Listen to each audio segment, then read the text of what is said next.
I got a call from an unknown number. It was my 13-year-old sister, whispering, "Melissa, help me." I asked where she was. Dad drove me to the desert. He took my phone and water, then said I wasn't his biological daughter, and left me there. I found an old woman's phone. She gave me the location, so I went to get my sister. And then I went to confront my dad. The vultures were already circling when I found her phone. 3 of them, black wings cutting lazy spirals against the bleached sky. I'd been walking for 6 hours through the Mojave, my lips cracked like old leather, my tongue swollen and useless in my mouth. The sun was a merciless eye, and I was dying. That's when I saw the glint of metal beneath a creosote bush. An old flip phone, the kind no one uses anymore. The screen was cracked, but it still had 2 bars of signal, a miracle in this wasteland. My hands shook as I opened it, partly from dehydration, partly from desperation. "Please," I whispered to no one, and dialed 911. But let me back up. Let me tell you about the call that started this nightmare. 24 hours earlier, I was in my apartment in Phoenix, grading papers and trying to forget that tomorrow marked 3 years since Mom died. The anniversary always hit me like a freight train, and this year felt heavier somehow. Maybe because it was also the first time Dad hadn't called to check on me. My phone buzzed. Unknown number. I almost didn't answer. Scammers love to prey on people at night. But something made me swipe green. "Hello?" Silence. Then, barely audible, "Melissa, help me." The blood in my veins turned to ice water. "Emma? Emma, is that you?" My 13-year-old sister's voice came through in fragments, like she was trying not to be heard. "Dad. He brought me somewhere. I don't know where I am. It's all desert and..." The line went dead. I called back immediately. Straight to voicemail. I tried again. And again. My hands were shaking so badly I could barely hold the phone. Emma lived with Dad in Tucson, about 2 hours south. They'd moved there after Mom's funeral, Dad claiming he needed a fresh start. I fought him on taking Emma so far away, but grief makes people do strange things. I thought he was just running from memories. Now I wondered if he'd been running from something else entirely. I threw on jeans and a jacket, grabbed my keys, and called Dad's number while I ran to my car. It rang twice before going to voicemail. His voice, calm and measured, "You've reached Richard Walsh. Leave a message." The same voice that used to read me bedtime stories. The same voice that taught Emma how to ride a bike last Christmas. The same voice that now filled me with dread. "Dad, it's Melissa. Emma called me. Where is she? Call me back right now." My voice cracked on the last words. I drove south through the night, pushing my Honda 10 miles over the speed limit, my mind racing through possibilities. Maybe Emma was at a friend's house and got scared. Maybe Dad was working late at the construction site and left her alone. Maybe this was all some misunderstanding that would seem silly by morning. But I couldn't shake the terror in Emma's voice or the way the call had cut off so abruptly. The desert stretched endlessly on both sides of the interstate, a black void broken only by the occasional cactus silhouette. I'd driven this route dozens of times to visit them, but tonight it felt different. Predatory. Like the darkness was swallowing the world mile by mile. I reached Dad's house at 2 a.m. Every window was dark. My spare key still worked, a small mercy. I let myself in, calling Emma's name. No answer. Her bedroom was empty, bed unslept in. Dad's room too. But something felt wrong beyond just their absence. The house was too clean. Dad was meticulous, sure, but this was different. The surfaces gleamed. The trash was empty. Even Emma's usual clutter of art supplies and school books was gone from the kitchen table. It looked like a crime scene that had been sanitized. I found Dad's laptop on his desk and opened it, hands trembling. The browser history had been cleared. His email inbox was empty except for a few work messages from last week. Even his photos were gone, hundreds of family pictures, just vanished. That's when I saw it. A yellow sticky note, partially hidden under a stack of bills. In Dad's careful handwriting, Desert Rose Motel, Room 7, tomorrow 3 p.m., come alone. My stomach dropped. Desert Rose Motel was a rundown place about 50 miles east, right on the edge of nowhere. Why would Dad write that down? Who was he meeting? And where the heck was Emma? I was back in my car within minutes, the sticky note crumpled in my fist. The motel was an hour's drive through increasingly desolate terrain. By the time I arrived, the sun was beginning to rise, painting the sky the color of dried blood. The Desert Rose looked like it belonged in a horror movie. Half the neon sign was burned out, reading Desert Arce MTEL in flickering pink letters. The parking lot was cracked asphalt and tumbleweeds. Only 3 cars sat in front of the long row of rooms. Dad's pickup truck was one of them. My heart hammered as I approached room 7. The curtains were drawn, but I could see a sliver of light underneath the door. I raised my hand to knock, then hesitated. What if this was a trap? What if Dad wasn't the man I thought he was? I knocked anyway. Footsteps. The sound of a chain being unlatched. The door opened 6 inches, and Dad's face appeared in the gap. He looked terrible, stubble, bloodshot eyes, like he hadn't slept in days. Melissa. His voice was flat. You shouldn't be here. Where's Emma? I pushed against the door, but he held it firm. She's safe. That's not what I asked. Let me in, Dad. We need to talk. For a moment we stared at each other through the gap. This man had taught me how to drive, walked me down the aisle at my wedding, held me while I cried at Mom's funeral. But the eyes looking back at me now were those of a stranger. Please, he said quietly. Just go home. Pretend this never happened. Like hell. I shoved harder against the door, catching him off guard. It swung open and I stumbled inside. The room was sparse, 2 beds, a table, a TV with rabbit ears. Dad stood in the middle, his hands at his sides. He was alone. Where is she? My voice came out as a growl. Dad closed the door behind me. Locked it. The sound made my skin crawl. Sit down, Melissa. I'm not sitting anywhere until you tell me where my sister is. Our sister, he corrected. And she's somewhere safe. That's all you need to know. Safe from what? Dad, you're scaring me. This isn't like you. He laughed, a bitter sound that I'd never heard from him before. You don't know what I'm like. You don't know anything. I pulled out my phone. I'm calling the police. No signal out here, Dad said. I checked. My blood went cold. He was right, my phone showed 0 bars. How had I not noticed? How had Emma called me from out here? Dad, what's going on? Why are you acting like this? He sat heavily on one of the beds, suddenly looking every one of his 53 years.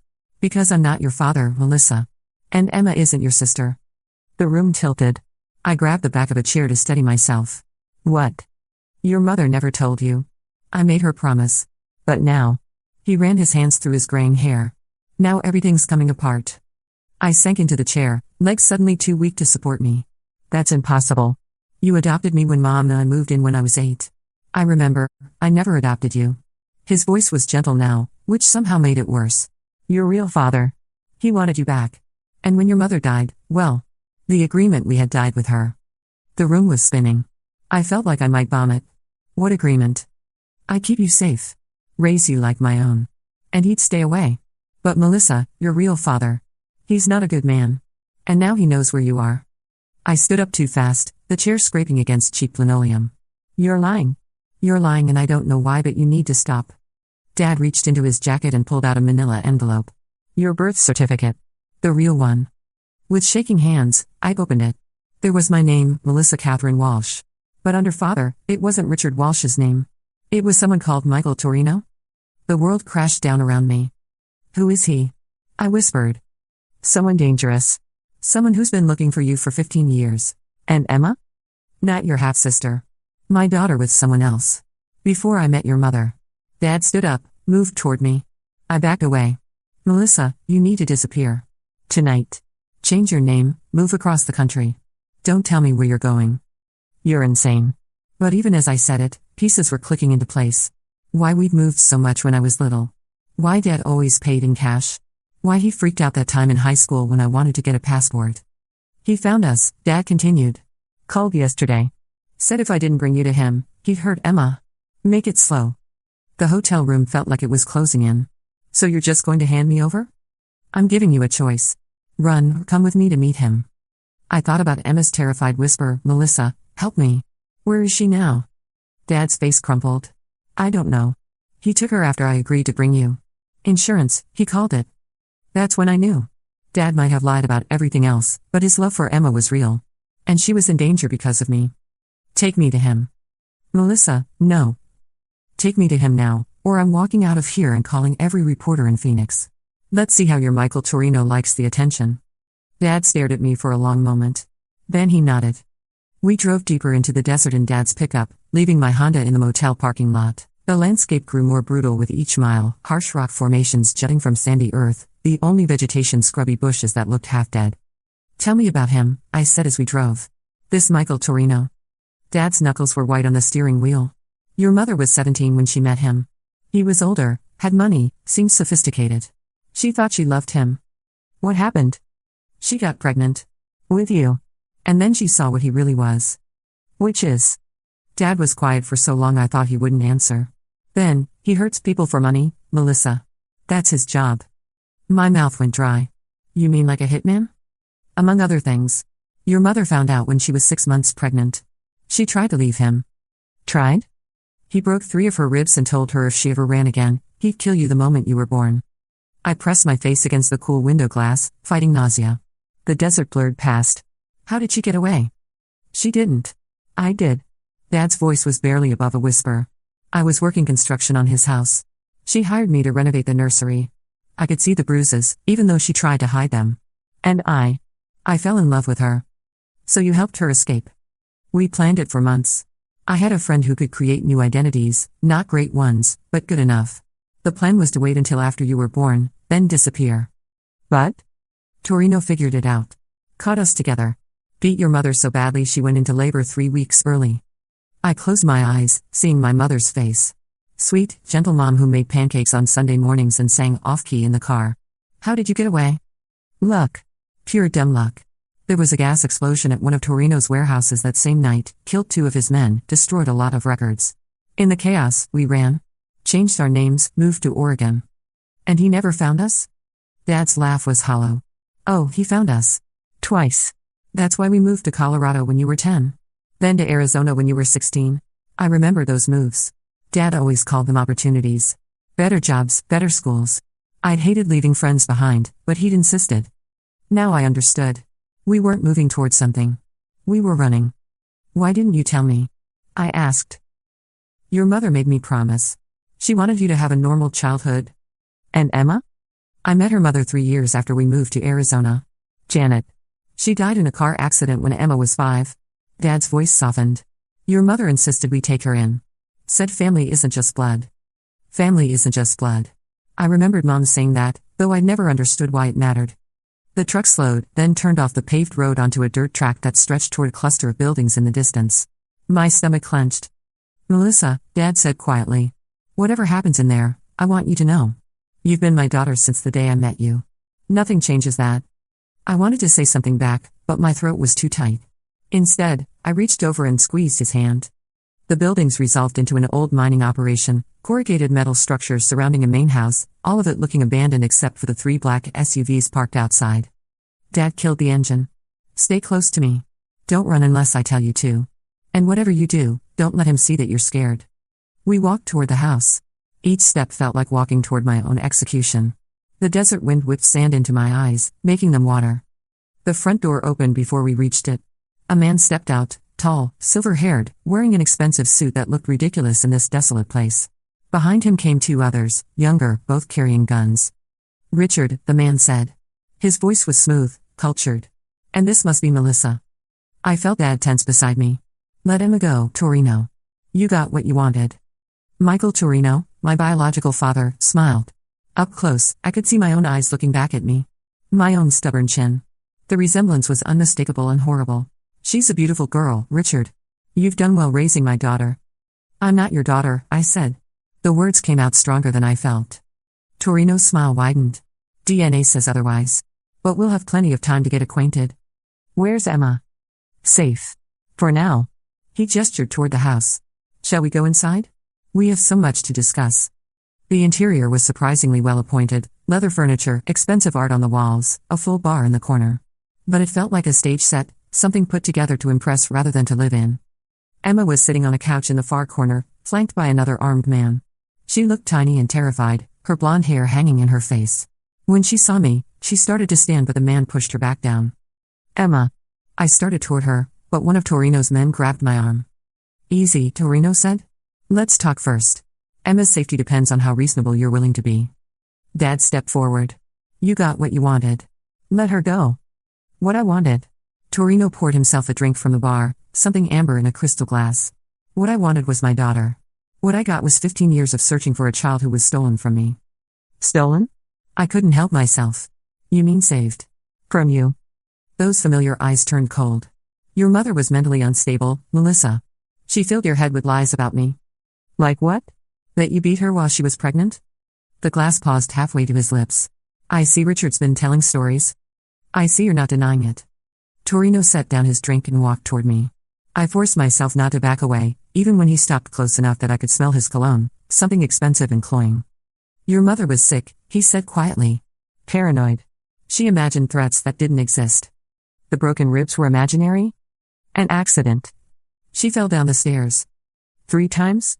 His hand moved so fast I didn't see it coming. The slap sent me staggering backward, my cheek exploding in pain. Dad lunged forward, but the 2 gunmen were ready for him. Dad, no? Emma's voice cut through the room. That's enough, Torino said mildly. Melissa, you have 2 choices. Come with me willingly, or watch me kill everyone you care about. Starting with little Emma. I touched my burning cheek, tasting blood. What do you want with me? You're my daughter. My blood. And blood is everything in my business. Your business being murder. My business being family legacy. Structure. Order. He walked back to the bar. Do you know how long I've been building my organization? 30 years. Do you know what happens when a man like me dies without an heir? Understanding crept over me like ice water. You want me to take over. I want you to learn. To understand what real power looks like. I'd rather die first. Torino nodded to one of his men. The gunman grabbed Emma by the hair and pressed his pistol to her temple. Emma whimpered, tears streaming down her face. That can be arranged, Torino said. But let's start with her. My knees went weak. Please. She's just a child. So were you when your mother stole you from me? Did she consider that when she destroyed my family? I looked at Emma, at Dad, at the guns pointed at people I loved. The choice wasn't really a choice at all. If I come with you, I said slowly, you'll let them go? Both of them? You have my word. Your word means nothing. Torino smiled. Then you'll have to trust that keeping them alive ensures your cooperation. I closed my eyes. When I opened them, I was looking at Emma. Sweet Emma, who drew me pictures for my birthday, who called me every week to complain about boys and homework, who looked at me like I could solve any problem.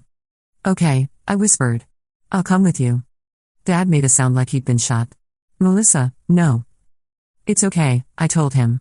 It's going to be okay. But even as I said it, I knew it was a lie. Nothing was ever going to be okay again. Torino's men separated us then, Dad and Emma to one room, me to another. They gave me 10 minutes to say goodbye, as Torino put it. Like this was some normal family visit instead of a kidnapping. Emma threw herself into my arms the moment we were alone, sobbing against my shoulder. I'm so sorry, Melissa. He made me call you. He said he'd hurt Dad if I didn't. It's not your fault, I whispered, stroking her hair. None of this is your fault. Dad stood by the window, staring out at the desert. There has to be another way, he said without turning around. There isn't. I pulled back to look at Emma's face, memorizing every freckle. Promise me something, Em. Whatever happens, you're going to be okay. You're going to graduate high school and go to college and become that marine biologist you always talk about. Don't talk like that. Fresh tears spilled down her cheeks. We'll figure this out. We always do. But we both knew this was different. This wasn't moving to a new city or changing schools. This was goodbye. I love you, I told her. Both of you. Don't ever forget that. Dad finally turned from the window. His eyes were red. Melissa, I should have told you the truth years ago. Should have prepared you. It wouldn't have mattered. He still would have found us. Your mother, Dad's voice cracked. Your mother would never forgive me for this. Mom would understand. She'd want Emma safe. I hugged him tight, breathing in his familiar scent of sawdust and Old Spice. Take care of each other. Then Torino's men were back, pulling me away from the only family I'd ever known. I didn't look back as they led me outside. I couldn't.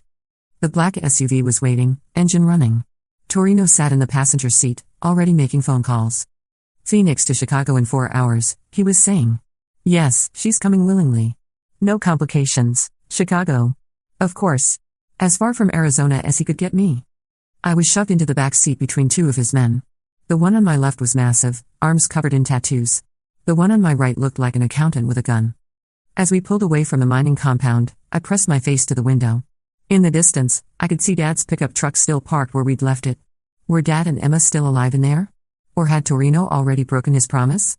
They're fine, Torino said, as if reading my thoughts. For now. You said you'd let them go. I said I'd spare their lives. I didn't say anything about letting them go. The SUV bounced over a rut in the dirt road, throwing me against the tattooed man. He shoved me back without looking up from his phone. What does that mean? I asked. It means their insurance. Motivation for you to be cooperative.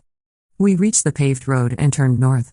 The mining compound disappeared behind a ridge, taking Dad and Emma with it. Where are you taking them? Somewhere safe. Somewhere you'll never find them if you decide to be difficult. I stared at his profile, looking for some trace of humanity. Some reminder that we shared DNA. But there was nothing. Just cold calculation. You know, I said, I used to wonder about you. What my real father was like. Whether you ever thought about me. I never stopped thinking about you. Did you ever love my mother? For the first time, something flickered across his face. Love is a weakness, Melissa. It makes people do stupid things. Like what? Like throw away everything they've built for a fantasy that can never last. The desert scrolled past outside, miles and miles of nothing. I thought about Emma's voice on the phone, Melissa, help me. I tried to help, and now we were all trapped. Unless. I need to use the bathroom, I said. Torino glanced back at me. You can wait. I can't. I haven't gone since this morning. He sighed and said something to the driver. The SUV slowed and pulled off at a rest stop, just a concrete building and a couple of picnic tables in the middle of nowhere. 2 minutes, the tattooed man said as he got out with me. The rest stop bathroom was disgusting, graffiti on the walls, no soap, a mirror so dirty I could barely see my reflection. But it had what I needed, privacy and a small window. I waited until I heard my guard light a cigarette outside, then quietly slid the window open. It was barely large enough for me to squeeze through, but I managed it, dropping into the sandy dirt behind the building. The SUV was parked on the other side, engine still running. If I could circle around, maybe I could. A hand grabbed my shoulder and spun me around. The tattooed man smiled, showing gold teeth. Going somewhere? He dragged me back to the SUV, where Torino was waiting with an expression of mild disappointment. I'm hurt, Melissa. Here I thought we were starting to understand each other. He nodded to the accountant-looking man, who produced a length of rope. They tied my hands behind my back and my feet together. That should prevent any more detours, Torino said as they loaded me back into the vehicle. The rope was tight enough to cut off circulation. My fingers were already going numb. But worse than the physical discomfort was the crushing realization that I'd blown my only chance at escape. As we pulled back onto the highway, Torino's phone rang. Yes? Are you certain? Both of them? A pause. I see. Yes, that changes things. He hung up and turned to look at me. It seems your father and sister have escaped. My heart leapt. What? Richard always was resourceful. I underestimated him. So they're free? For the moment. But not for long. Torino's smile was like a blade. Which means I need to accelerate our timeline. He made another call. Change of plans. We're making a stop. The stop turned out to be another abandoned building, this one some kind of old factory on the outskirts of a small town whose name I never learned. The SUV pulled around behind the building, out of sight from the road. They cut the ropes around my feet but left my hands tied as they marched me inside. The interior was a maze of rusted machinery and broken windows. Our footsteps echoed in the cavernous space. This is where we part company, Torino announced. My blood turned to ice. What do you mean? I mean your usefulness has reached its limits. He pulled out a gun, sleek, black, professional looking. I had hoped to bring you into the family business gradually. Show you the benefits of cooperation. But now Dad and Emma are free, you don't need me anymore. Oh, I still need you. Just not alive. The factory suddenly felt smaller, the walls pressing in around me. I don't understand. Your father is sentimental. He'll come for you, even knowing it's a trap. And when he does, Torino shrugged. I'll have all three of you exactly where I want you. One of his men produced a cell phone and set it up to record video. The red light blinked at me like a malevolent eye. Smile for the camera, Melissa. You're about to star in a very special message. I backed away until I hit the wall. Nowhere to run with my hands tied. No weapons within reach. Nothing but rust and shadows and the sound of my own ragged breathing. Dad won't come, I said, though I knew it was a lie. He's too smart for that. We'll see. But just in case. Torino raised the gun, pointing it directly at my chest. Any last words for your dear old dad? I thought of all the things I wanted to say. How sorry I was for bringing this down on them. How much I loved them both. How proud I was of Emma for being brave. How grateful I was to Dad for being the father Torino never could be. Instead, I looked straight into the camera and said, this isn't over. Torino laughed. Actually, it is. His fingers started to tighten on the trigger. I closed my eyes and thought of Mom, wondering if I'd see her again in whatever came next. The gunshot was incredibly loud in the enclosed space. But I was still standing. I opened my eyes. Torino was looking down at his chest in confusion, where a dark stain was spreading across his expensive shirt. Behind him, Dad stepped out of the shadows, smoking rifle in his hands. Hello, Michael, Dad said calmly. Torino staggered, then fell to his knees. His own gun clattered across the concrete floor. The two remaining gunmen spun around, reaching for their weapons, but Dad was already moving. What happened next was like watching a movie in fast forward. Dad rolled behind a piece of machinery as bullets sparked off metal around him. I threw myself flat on the floor, hands still tied behind my back, as gunfire erupted overhead. It lasted maybe 30 seconds.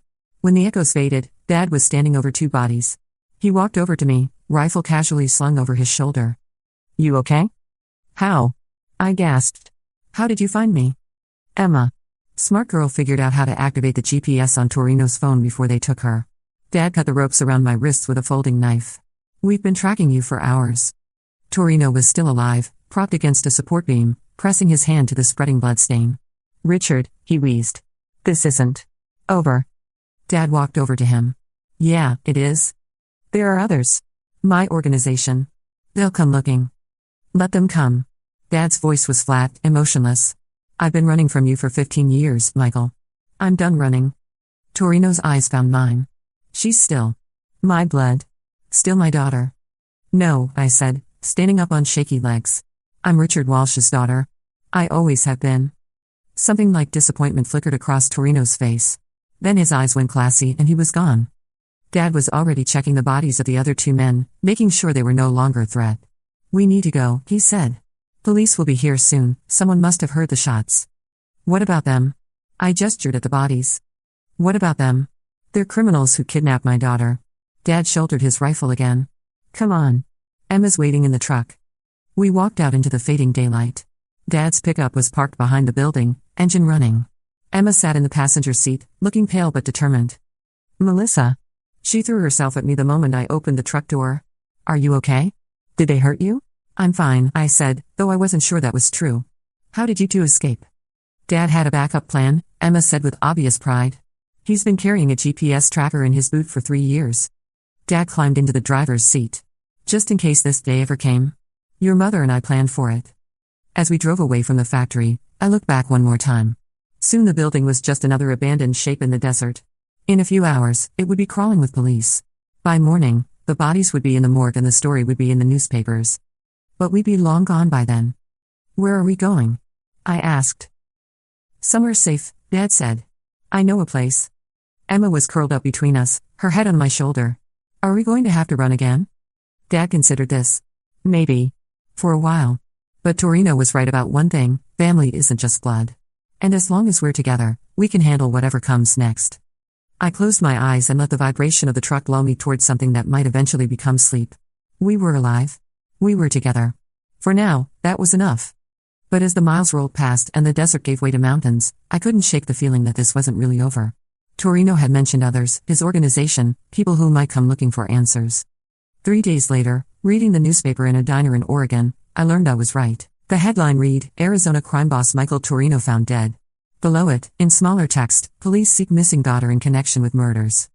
They found the flip phone I'd used to call 911 from the desert, tracked it back to the old woman whose purse had been stolen 3 towns over. They connected it to Dad's truck being spotted near the factory. They put together a story that was close enough to the truth to be dangerous. Dad folded the newspaper calmly and left a 20 on the table. "Time to go," he said. So we ran again. New names, new lives, new city. Emma enrolled in school under an assumed identity. I got a job teaching at a community college with forged credentials. Dad found work as a carpenter. We thought we were safe. We were wrong. 6 months later, the package arrived on a Tuesday morning with no return address. Inside was a photograph of Emma walking to school, taken from across the street with a telephoto lens. On the back, someone had written in block letters, "We know where you are." I showed it to Dad over breakfast. He studied it for a long moment, then stood up and walked to the kitchen window, looking out at the quiet suburban street where we'd been living under the names Johnson. "How long do you think we have?" I asked. "Not long." Emma came downstairs then, backpack slung over her shoulder, ready for another day of pretending to be someone else. She was good at it now, almost too good. Sometimes I forgot she was only 14. "Morning," she said, grabbing a piece of toast. "You both look weird. What's wrong?" Dad and I exchanged glances. We promised each other no more secrets, no more lies. Emma deserved to know the truth about the world we'd brought her into. "We might have to move again," I said. Emma's face fell, but she nodded. She'd been expecting this. We all had. "How long do I have to say goodbye to my friends?" "You don't," Dad said gently. "We leave tonight." That evening, as we threw our lives into suitcases for the 4th time in 2 years, Emma asked a question I'd been dreading. "Is this ever going to end?" I looked at Dad, hoping he'd have an answer. Something reassuring and fatherly that would make this all seem manageable. Instead, he sat down on Emma's bed and took her hand. I don't know, sweetheart. I wish I did. It was the most honest thing any of us had said in months. Present day. That was 3 years ago. We're still running, still looking over our shoulders, still jumping at shadows. But we're alive. And sometimes, in the quiet moments between fear and flight, I think that might be enough. Emma's 17 now, about to graduate from yet another high school under yet another name. She wants to study marine biology, just like she always dreamed. I've been helping her fill out college applications, all of them far from where we are now. Promise me something, I told her last week as we sat in our latest kitchen in our latest house in our latest city. What? Promise me you'll have the life Mom wanted for us. The normal one. Emma looked up from her homework, calculus, advanced placement chemistry, all the classes that would get her into a good school. What about you? I'll be fine. Will you? She set down her pencil and gave me that look, the one that said she was too old for comfortable lies. Will any of us? Before I could answer, Dad walked in from his workshop, sawdust in his hair, smelling like wood stain and honest work. He kissed the top of Emma's head and looked at the college brochures scattered across the table. How's the search going? Good, Emma said. UCLA has a great marine biology program. California's too close, Dad said automatically. What about that school in Maine? Dad. Emma's voice was patient but firm. I can't live my whole life afraid. And there it was, the thing we'd all been avoiding. Emma was growing up, growing away from the tight circle of protection we built around her. Soon she'd be 18, legally an adult, free to make her own choices about risk and safety and what kind of life was worth living. The thought terrified me. That night, after Emma had gone to bed, I found Dad sitting on the back porch, staring up at stars he couldn't name. We'd lived in too many places to put down roots deep enough for constellations. She's right, he said without looking at me. She can't live like this forever. Neither can we. Maybe it's time. I knew what he meant.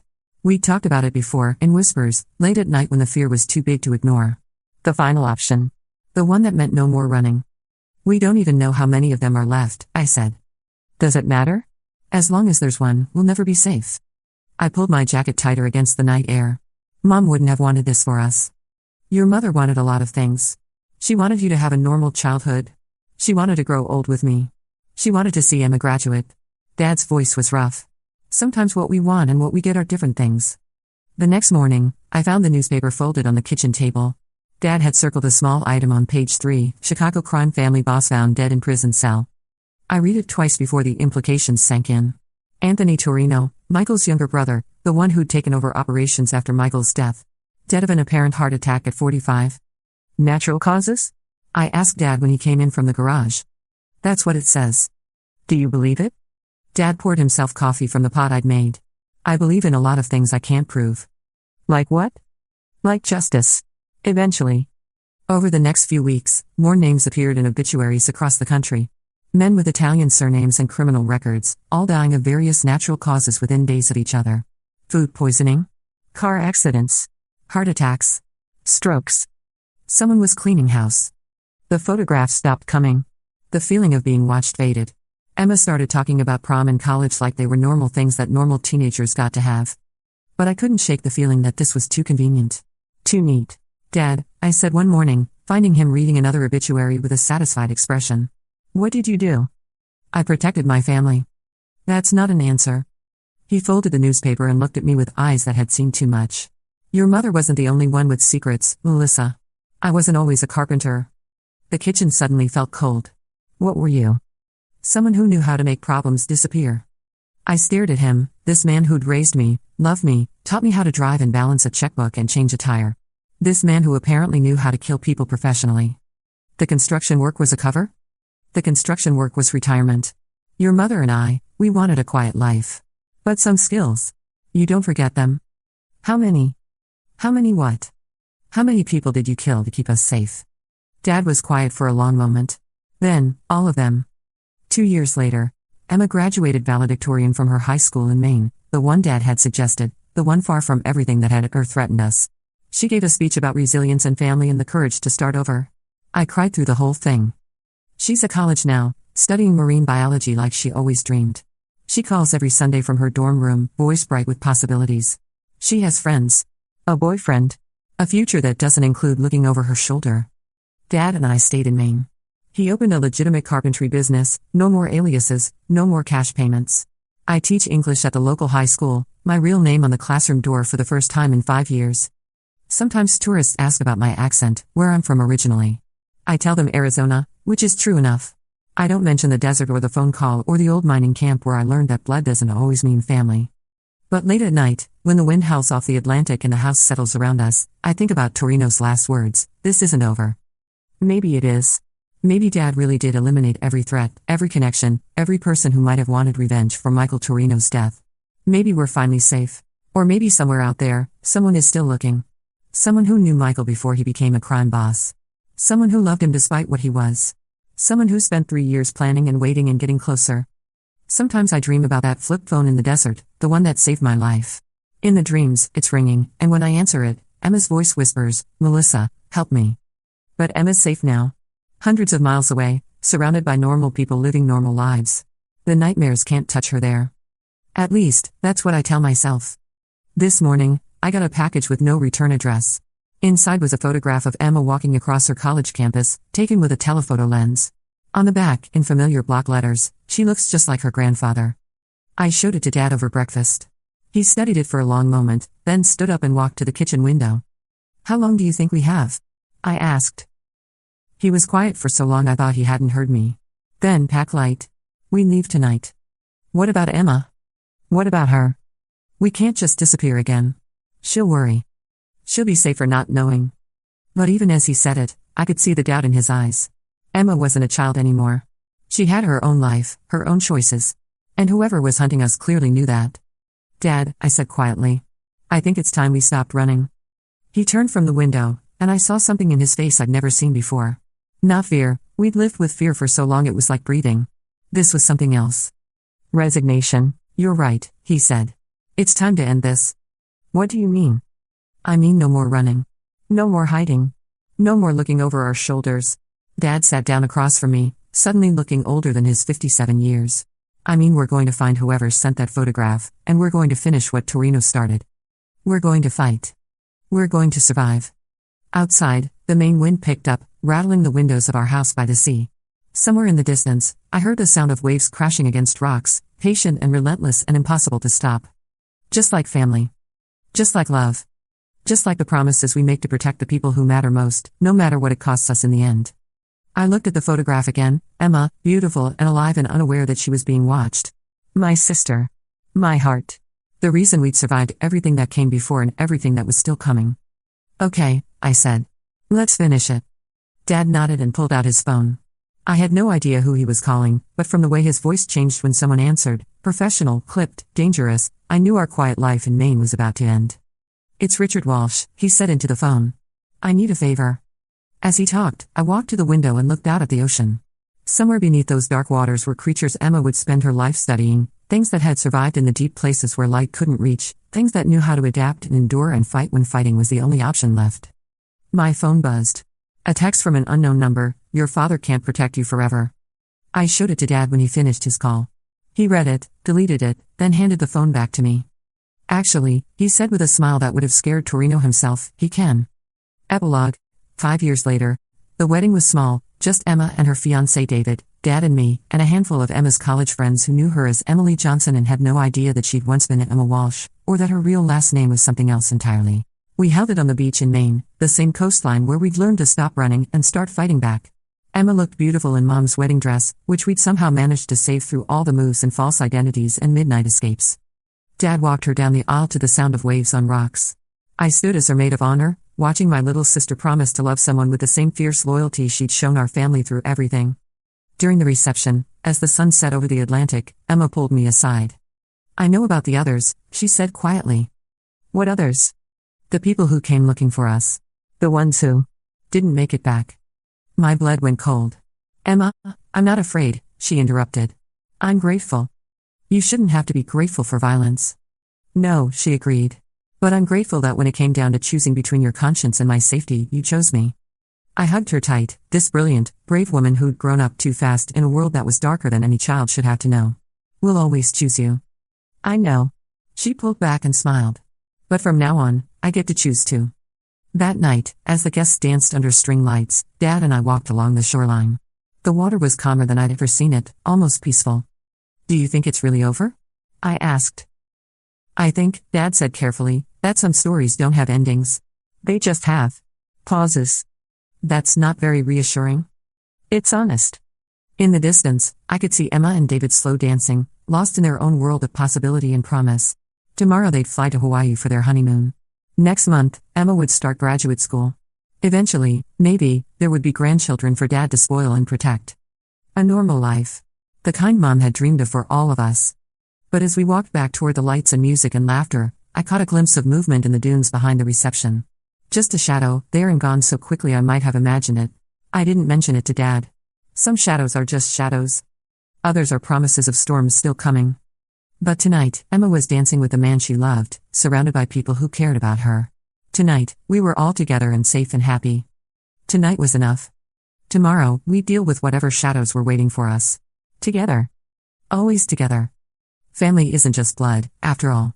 It's the choice to keep fighting for each other, no matter how dark the world gets. And we've been making that choice for 7 years now. We'd keep making it for as long as we had to. The end.